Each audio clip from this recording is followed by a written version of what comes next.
Kimi K3 is out, and holy moly, does it seem to do pretty well on the benchmarks. Let me show you.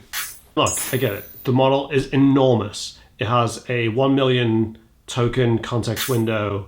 It's being pitched as this like long horizon coding agent, and Moonshot's own numbers seem incredibly compelling. On some of the coding and tool benchmarks, it's in the same conversation as Fable and GPT-5.6 Sol. But here's the part that we put the benchmark graphic down for maybe a couple of minutes. The question is not necessarily did Kimi K3 beat GPT-5.6 Sol or Fable 5. The question is almost always underspecified. Which harness, which reasoning setting, what were the number of retries, what did the agent have access to when it ran this? Was the test run by Moonshot directly? Is it actually solving a real world problem?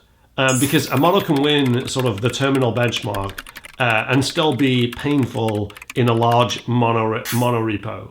It can be smart, but it can be super slow.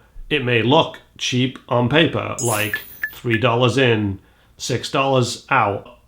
It might be super verbose and eat through your budget.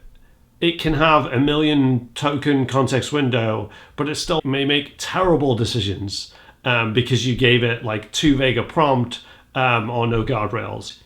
Kimi K3, it might be just an unusually honest example of that trade-off. Independent analysis puts it at the top of the intelligence rankings for artificial analysis, but it also was called out for being very slow, super verbose, and sort of like relatively expensive for these open source models. Why should you care? Because the real disruption is not necessarily replace your model with Kimi tomorrow. I think it's more architectural. If you're using the most expensive model for every small job, you're probably burning money for no reason.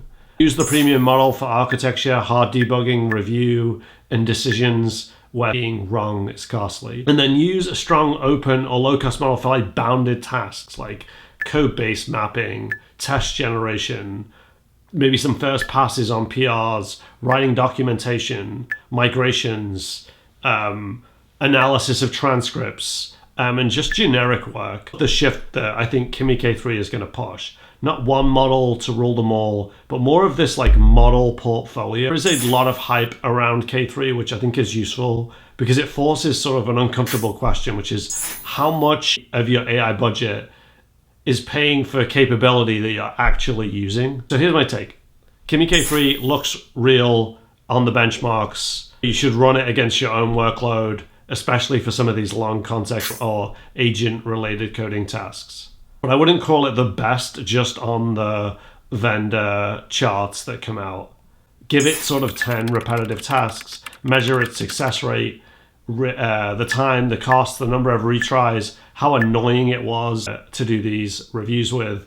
Also, just check the cost, because though it may seem cheaper on paper, it may burn a lot of token. In my use of just having it try and build this very simple snake game for me, it was super slow because I had to wait like hours for the thing to complete because it has been running now for like 20 minutes and it still isn't finished, which is just like, frankly, just not good enough.